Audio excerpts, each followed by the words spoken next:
Hi folks, Vipin here, and I wanted to tell you about the short-run equilibrium of monopoly when it comes to total cost, total revenue, marginal cost and marginal revenue approach.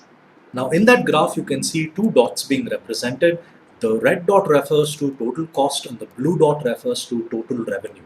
Now for any business to make profits, it is obvious that the total revenue must be greater than the total cost. Now, for a company to achieve equilibrium, it means that that is the point for a business where they're able to make the maximum amount of profit or revenue, but they're spending the least amount of money. In other words, their cost is at the lowest and their revenue or their profit is at the highest. That's the easiest way to remember equilibrium. But in order to achieve that equilibrium, it's not so easy. How does a company find out which is the best point for them to make sure their cost is at the lowest and their profit is at the highest? So, what the company has to do is pretty much trial and error. Now, when the business starts off, they're able to sell Q1 units. That is something that you're able to see in the bottom left hand corner.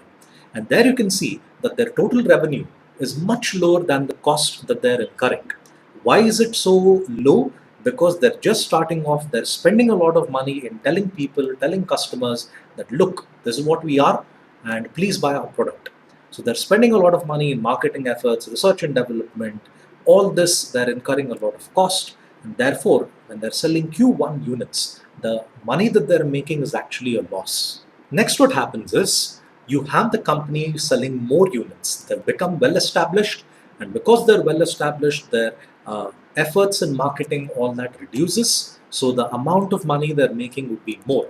That is, they're spending less and they're able to sell more. So that's where they're able to come across the second point there, which is represented as Q. And that's where their profit is at the highest, and that's where they're able to achieve equilibrium.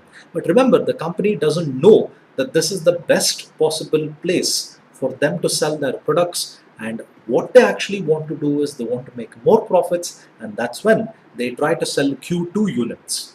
Now, what happens when they try to sell Q2 units? They incur a loss.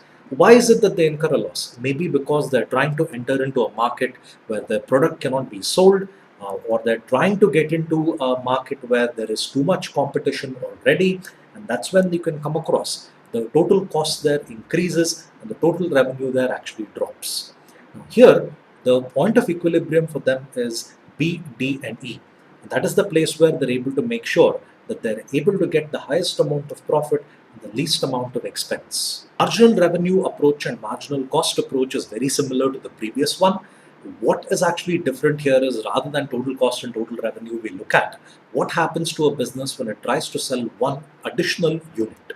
Okay, now here you can see on that graph that marginal cost is represented on a blue dot, marginal revenue is represented in a purple dot. Now here you can see that marginal cost is seeing a sharp increase while marginal revenue is seeing a sharp decrease. So what's happening here? The company tries to sell more units, but unfortunately when they want to sell more, they're going to incur more expenses.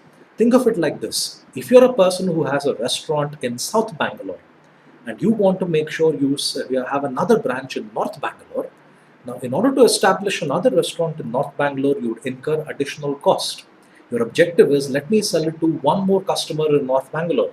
In other words, marginal cost or marginal utility, all this comes in there. You want to sell more, and unfortunately, if you want to sell more, you would incur more expenses. That's where you can see the marginal cost is actually shooting up, but marginal revenue actually dips down. In order to sell more, you will be spending more, but unfortunately, the amount of recovery you will come across here through sales will not be so great. So the point of equilibrium for a company is to make sure that marginal cost is as less as possible compared to marginal revenue. So this is in fact the two different approaches for short-run equilibrium of monopoly. Any queries you have, please leave them in the comment section below and I will get back to you at the earliest. Anyway guys, thank you for your time. Please subscribe to my videos and have a nice day.